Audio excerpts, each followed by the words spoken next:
Hi everyone, welcome back. So in this video, I'm gonna share with you how to add the 20 and the 50 moving average on Exness. So just follow me and follow the steps. It's so easy and simple. So first of all, open your Exness chart, then go to the top left and click on indicators. Now here at the search bar, type moving average. As you can see, we have here moving average.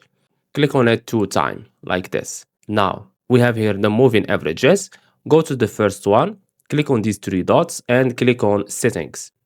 Go to input and change the length to 20. Click on OK. And go to the second one, click on the 3 dots again, click on settings and change the length to 50. And click on OK.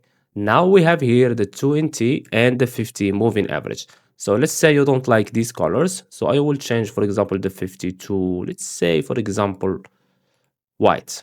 Okay, I will change it to white. I will change the thickness to this one and click on OK. Also, if you want to change, for example, the 20, also click on these 3 dots, settings, go to style and change the color to anyone. So I will choose, for example, yellow. Also the thickness, I will change it to this one and click on OK. And now we have our 20 and 50 moving average. So let's say, for example, you didn't remember this moving average. So just click on it and it will be selected here. As you can see, 20 or this one, click on it and it will be selected here. Okay. And that's it. So I hope you found this video helpful.